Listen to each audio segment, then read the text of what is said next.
I am here with the Anomaly. You might remember Vince here from last year. He was at LFA. Help me out with the number because I One don't of have them it. was 74, and I don't That's even what, remember the other one. I think it was 56. right? It was something. There was a number Yeah. after the letters L, F, and A. They have a lot of those. They have a lot of them now. Yeah, so we're going to be fighting at LFA 81. And things are a little bit different from last year, not just with the podcast where it's just me, but also with the LFA. They're on UFC Fight Pass, where there's a lot more eyeballs, especially geared straight towards combat sports, because the UFC Fight Pass they do jujitsu, they do kickboxing. They're going to start doing boxing here pretty soon if they haven't started already. So for combat sports, this is a one-stop shop and the LFA is now on here. This is a big deal for up and coming fighters and fighters that are ready to get to the next level. Why don't you tell me, like, how fucking pumped are you to be on this platform, man? Oh, I'm stoked, man. As soon as they announced the deal, I knew that, I had to get on the soonest show that I could. And already I was trying to get on the show since the last fight. But I mean, like you said, everyone who's watching combat sports is tuned into UFC Fight Pass. So they're getting promoted. Even like the main Instagram for the UFC will promote some of the LFA stuff from time to time, which is huge. And they don't really do that with much of the other things. So everyone's always kind of known that LFA is like the number one feeder to the UFC. But now I think this just solidified it. So I'm stoked to go out there and fight, put on a show for the fans. I mean, you guys know how I fight. It's violent, it's in your face, it's exciting. So I'm just stoked to go out there and be able to showcase the way I fight and put on a dominant performance in front of the crowd that I want to perform in front of. And if my listeners are unaware of your fighting style, let's just say it's very fight fan friendly. There is no backsteps. There's going to be blood. It's going to be insanity inside LFA's octagon. So last time out, things didn't really go as planned. Although you could you could argue that you won the fight. And going back and watching it, I mean, it's so fucking close. How much do you think the fucking judges were putting into those takedowns? I mean, obviously the two judges put a lot into them, right? So the scorecards were 29-28, 29-28, and the other one was 30-26 for me. So again, we get into it's cliche, don't let it get into the judge's hands, but it's the truth, man. I messed up by letting it get there. I should have put the guy away in the first round. I had him badly beaten down. I did all the damage throughout the fight, even with those few takedowns that he got on me. He was really just controlling my hips, holding me down. He threw a few strikes in the ground. Nothing was really threatening. So, it's disheartening to be able to be held down like that. And, I evaluated with my coaches and stuff, and we know the changes that we needed to make from watching that. And we made those changes in this training camp. So that won't happen again. But at the same time, it's like, I'm fighting a dude that was a three-time Ukrainian champ.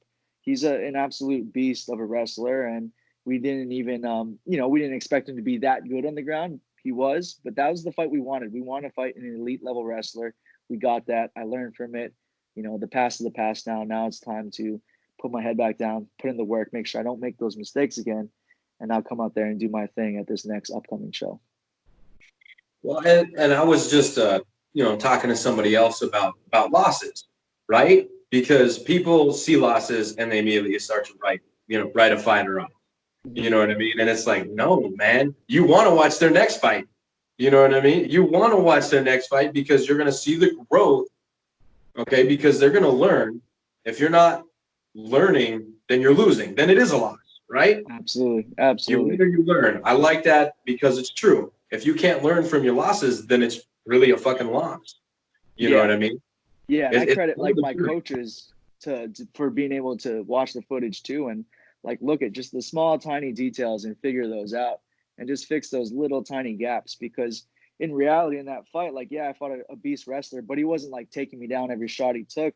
I stuffed most of his takedowns. He got couple of clean ones on me that got me down, and he was able to hold me down. So the real problem was, one, I let it get to that point where he kept trying over and over. Eventually, an elite level wrestler is going to be able to get you down.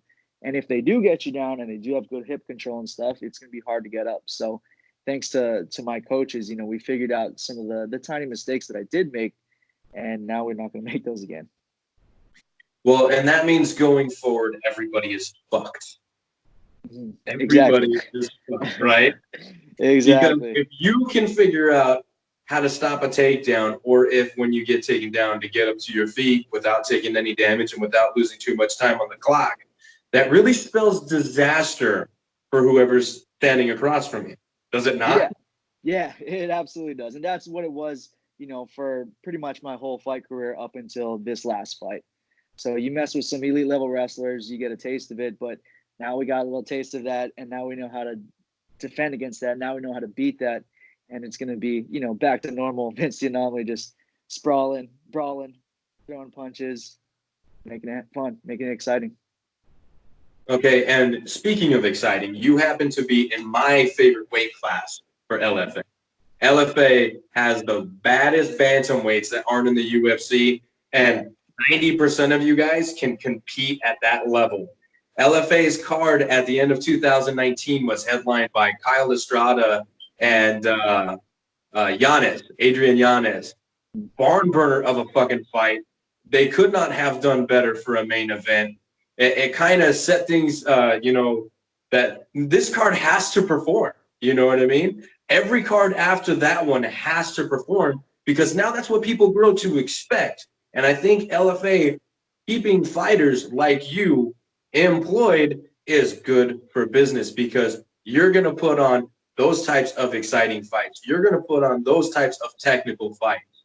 You know what I mean? You're going to give the fans something that they want to see, and you're going to give the nerds like me, something to geek out about. You know what I mean? Because, hey, fuck, dude, I'll watch a fight, any time of the day. You know what I mean? It's like bagel bite.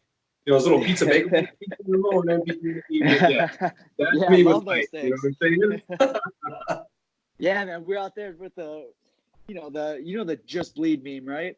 Yo, yeah. Who doesn't? I mean, that's what we're going out there to put on a show for people like that, and for people who want to see the skill and everything. So that fight with Kyle and Giannis, that was great technical skill.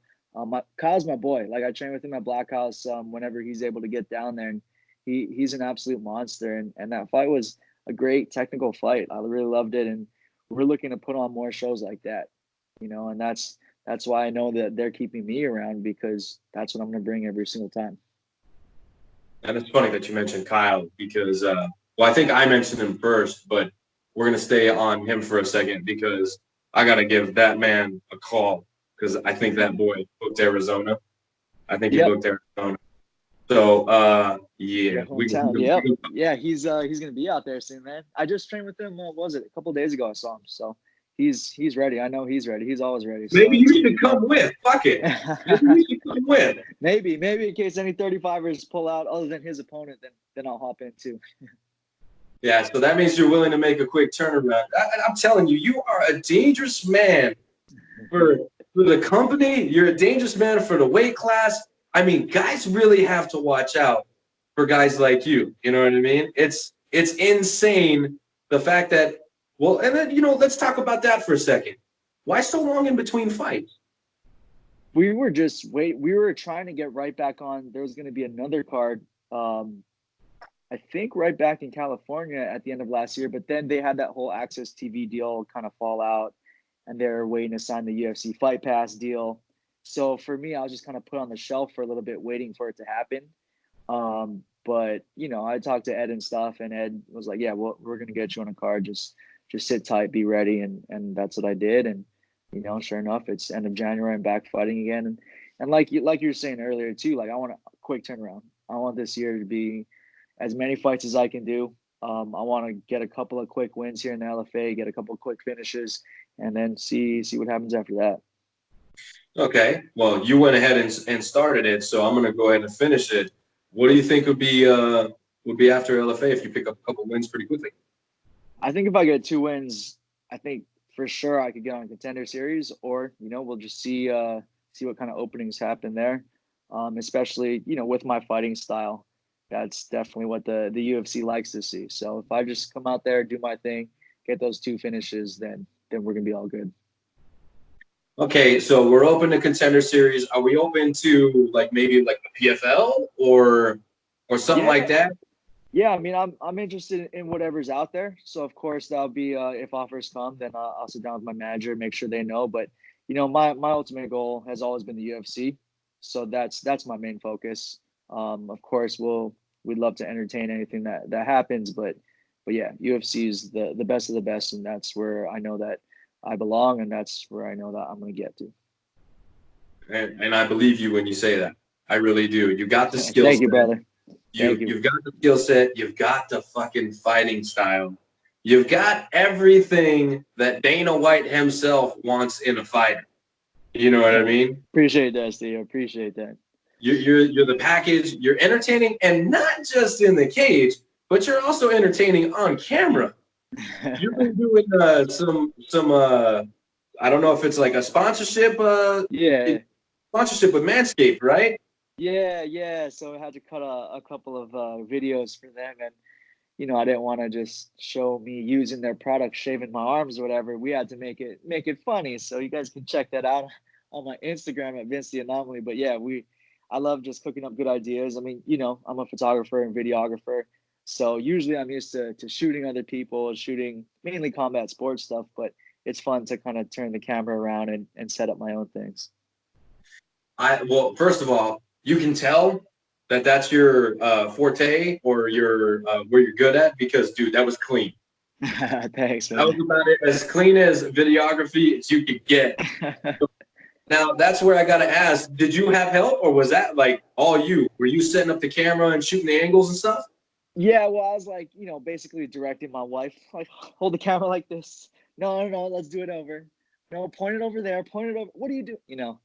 All that whole thing. So I had to be the director husband, and she's over there sitting on the couch, shaking her head at me right now.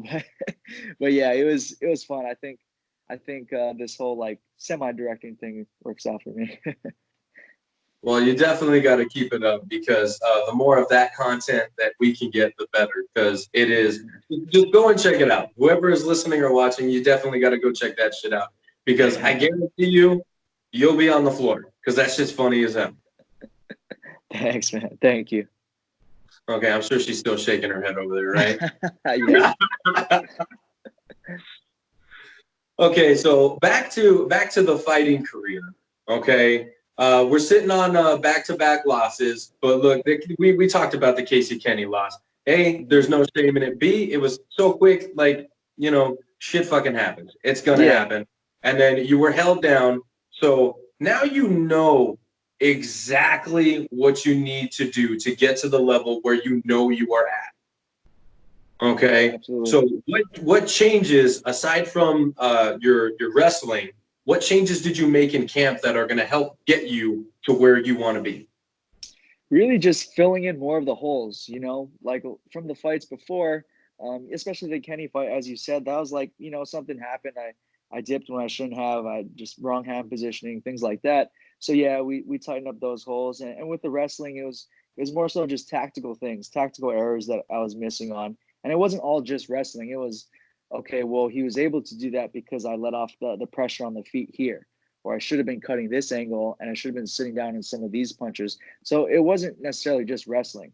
Just like if you fight anyone with some major expertise, if I fight a really good jiu-jitsu black belt, I'm not going to try to out jiu-jitsu him.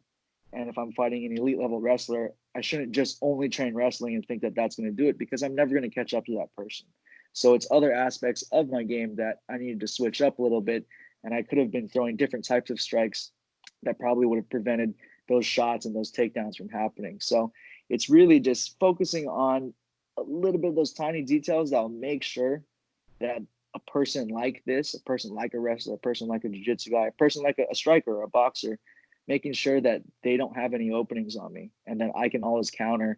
And I have a strict game plan in terms of, okay, if this isn't working, then I change to my next move and my next move and my next move. And I think that those that ability to chain has really improved throughout this fight camp based on what happened in the last fight.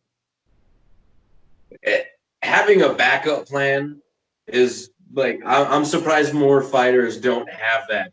You know, the A and then the B, C, D. You know what I mean? Mm-hmm. A being the game plan, and then shit, this isn't working. We got to switch to Plan B. Mm-hmm. And usually 9 times out of 10, Plan B is just shoot a fucking a takedown. You know what I mean?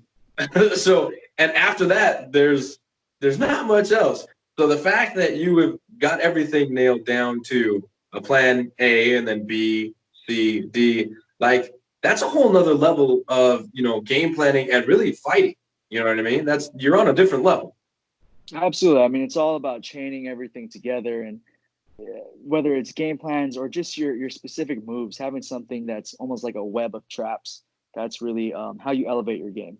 And I feel like with my striking, we've been developing that with my coach Adam Lerner for a while. So now it's like, okay, well, with some of the wrestling and grappling specific to those positions I was in, what can we do from there? How can we make it just a little bit better so that I can get up with an elite wrestler on me?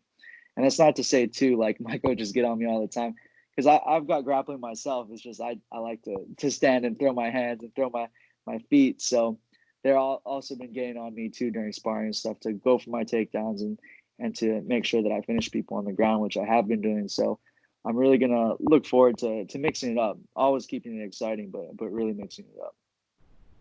Okay, and then after you win next Friday and they push that microphone right in your face, they're like, "Hey, who do you want to fight next? Is there a name at the end of your tongue?" Not yet. I mean, Giannis fought Estrada, right? That was a beast fight, and Giannis boxing looked great. I know he's more of a striker. I would love to fight him. A guy like him, that'd be a fun fight. I think he would like to fight a guy like me as well.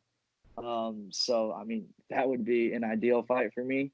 But other than that, as you mentioned, there's so many good bantamweights, strong bantamweights in LFA that, put me on a quick return card, maybe in February, end of February or March, and I'll fight whoever they think's best. Well, Arizona's the March. I'm just saying. I'm just saying. I think it's LFA 84. I'm not gonna, push it, but yeah, you should get on that fucking card. If I would if love that. if they give it to you, you know what I mean. That hey, then just happy birthday to me. You know what I'm saying? Happy birthday. Hell yeah, that'd be fun. And then you guys can come over to my town and kick my ass, and then and after the fight, I could grab you a beer, and then find something that I can beat you guys at. Which I don't know how we'd figure it out, but enough beer Yeah, will that help. sounds good to me. Yeah, the beers will help. Yes, yes, for sure, for sure. Okay, so Giannis and you is absolute fireworks. I If I could sign the deal myself, absolutely. Giannis is a great fighter, and he's a good dude. Mhm. He's a good dude. The fact that him and Kyle went at it, dude, that was so tough for me. It was so Yeah. tough for me. Like, look, so check this out. I got a buddy, Unbroken MMA. That's his Twitter handle, and he was pressuring me for a fucking pick, and I'm just like, I don't know, bro. I don't know. I took a video of me flipping a coin and the thing might as well have landed like this because that was because both guys are so fucking good. You know what I mean? And you train with Kyle, and despite the recent past, like everybody knows what you are capable. You know what I mean? So that you're on that same dude. Fucking bantamweight, I love it. Fucking Yeah. love bantamweight. Yeah, man, this division is crazy, especially in LFA, man. So fights with any one of those guys, aside from obviously Kyle or my teammates, I'm down from. Well, see, and that's cool too. You know what I mean? Because you guys aren't fighting for a UFC title, so you don't need to fight each other. Yeah, exactly. And iron sharpens iron, so we need each other all to get better. Well, and you guys fight every day in the fucking gym. You know what I mean? So Yep, that'll exactly. pay off in a different way. You don't need a payout, to get you to the UFC or without that UFC title, I don't think fighting your friend is really a good idea. And No, yeah. that's probably an unpopular opinion because there's probably people out there that are like, you should fucking throw down anyway. Who gives a fuck? You know what I Yeah. mean? Business is Yeah. business, but I mean, loyalty is also loyalty. Yeah, loyalty is loyalty, and people don't realize too. Like, yes, it's an individual sport, but you really do need your teammates to grow and get better. And oftentimes when you're in there, you're suffering with these guys, you're throwing down with these guys and sparring and stuff. you know, you forge that sort of brotherhood or, sisterhood there with them. So these bonds you form with the people in the gym with you that are in there grinding every day, they're working towards the same goal as you. Like that's a really strong bond. So it would be weird and awkward to fight one of those guys unless you said it was like for the UFC belt and both people were cool with it. Yeah, definitely. And I think you are, if I'm not mistaken, I could be mistaken, but I think you are the first fighter I've ever interviewed when talking about teammates, mention the other sex. You Yeah, said man, male gotta keep it or real. female. So what makes you say that? I mean, are you training with these killer chicks in your gym? Well, yeah, of course. I mean, you mentioned Lil Monster earlier.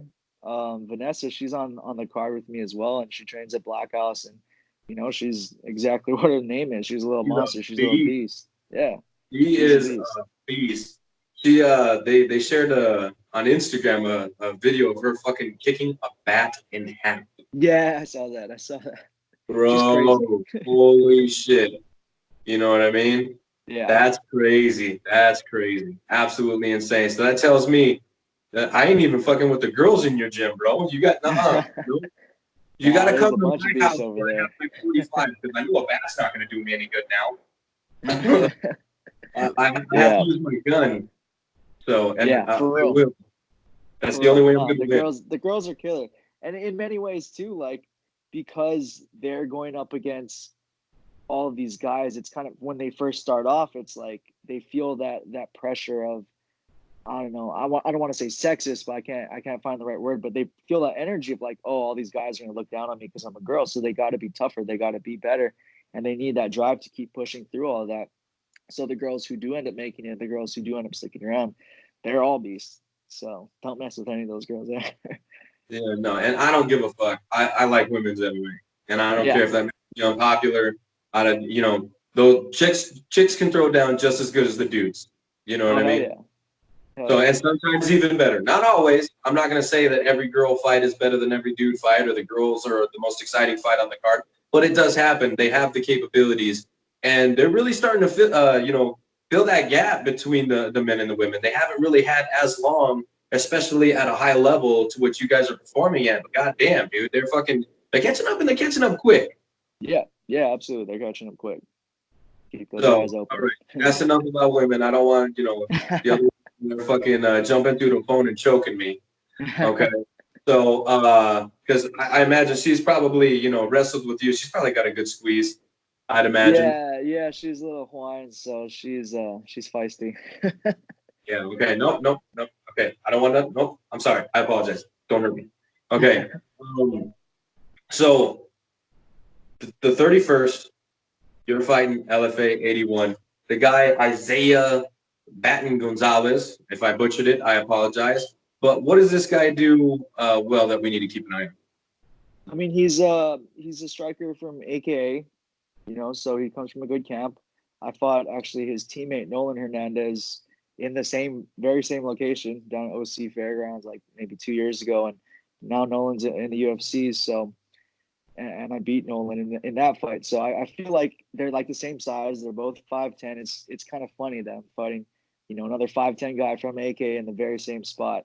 But I'm gonna treat him like he's the best fighter I ever fought. I know he likes to walk forward. He's gonna let his hands go. He's got some submission wins. So, I'm expecting a really well-rounded fighter, just as anyone on the LFA roster. There's not gonna be any chumps.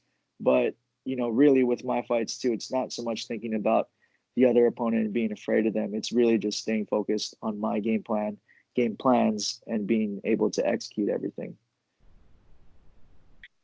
Yeah, definitely. And you talked about Nohelin, who fought for the UFC. He had a quick tenure over there. So you got wins over UFC veterans. Now, in your fights, do you ever like just imagine the person across from you is say like a Henry Cejudo or a TJ Dillashaw when he was a champ? Like, do you ever just imagine like that's who you're training for? You're not training for Casey Kenny or Isaiah Batten, but you're training for, the UFC champ. You kind of have like put that in your brain at all? Yeah, 100%. Always, like back when TJ was, he was pretty much the king since I turned pro up until recently. But I was always training like, okay, well, how am I going to be him? How am I pushing as hard as he's pushing right now? Am I doing all these training sessions? What's my Pushing pretty tactics? What's gonna hard. Yeah. So it's like now with Cejudo, same thing. It's like, man, I got to beat someone like that, and that's what I got to be training for each and every single time. So it doesn't matter who's in front of me. That this is what I'm getting ready for, and I've said it before. Like my training preparation, once I do make the UFC, it's not going to change because I'm already putting in so much work as is. And I'm doing it the best that I can. It's really not going to change. So we're just going to keep going and keep doing what I do. Okay, and I assume that making the bantamweight limit is not a problem. Yeah, no. I mean, for me, making the weight is, it's like anyone, it's tough to cut down, but it's not like I'm killing myself to do it. But it's a nice tough cut. I get back and I get strong on fight day, and I'm ready to go every single time.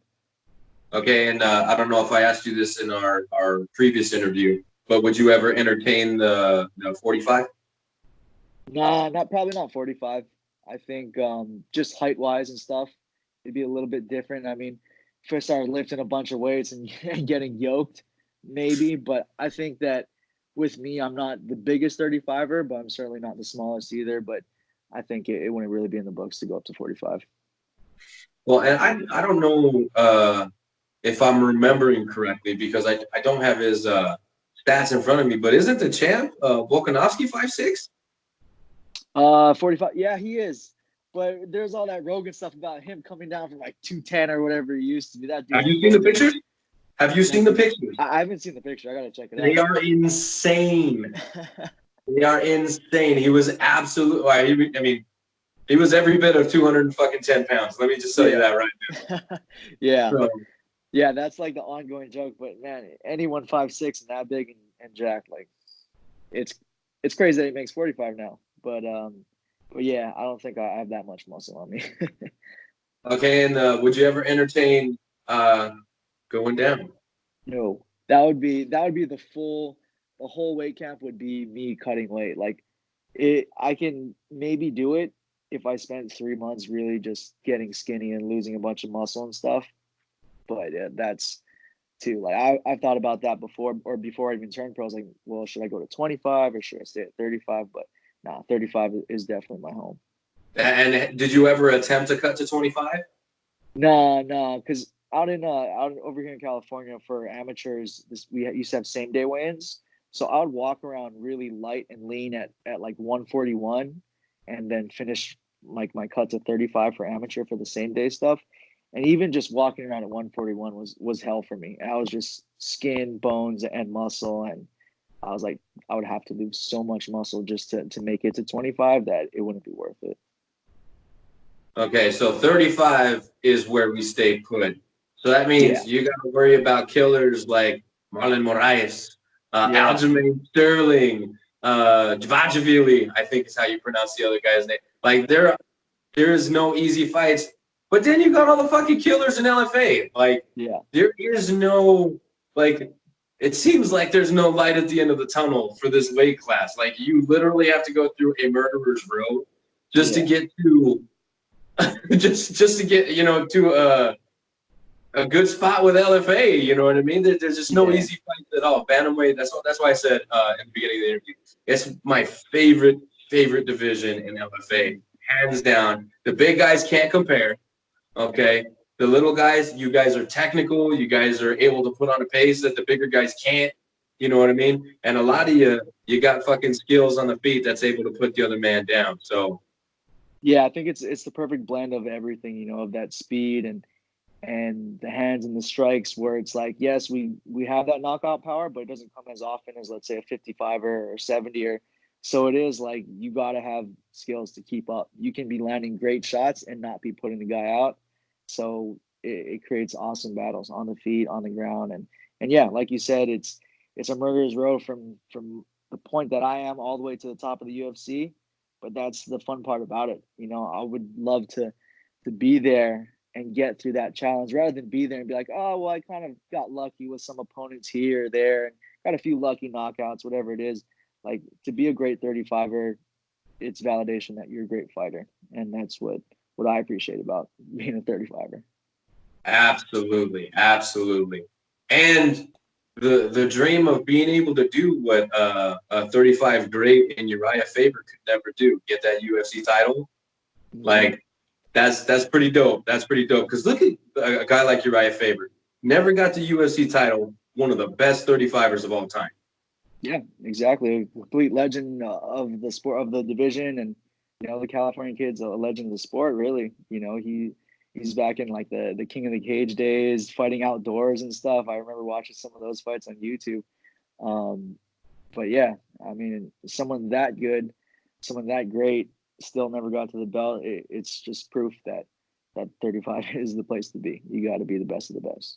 35 is absolutely dangerous, and you're a nutcase for staying in this weight class. You hear me?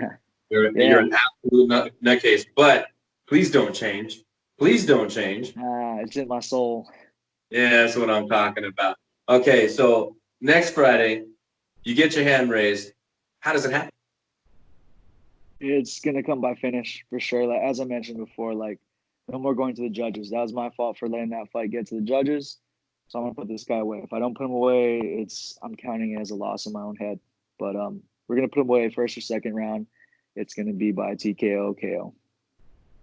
Okay, and so you're saying Yanez would be the dream opponent, and I am definitely not disagreeing with you. But are there some other names that are out there that you wouldn't mind exchanging punches with?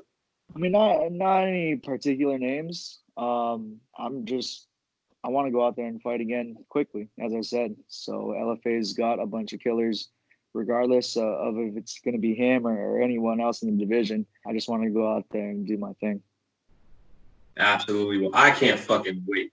I cannot fucking wait because Me I too. know what everybody's in store for. I know what everybody's in store for.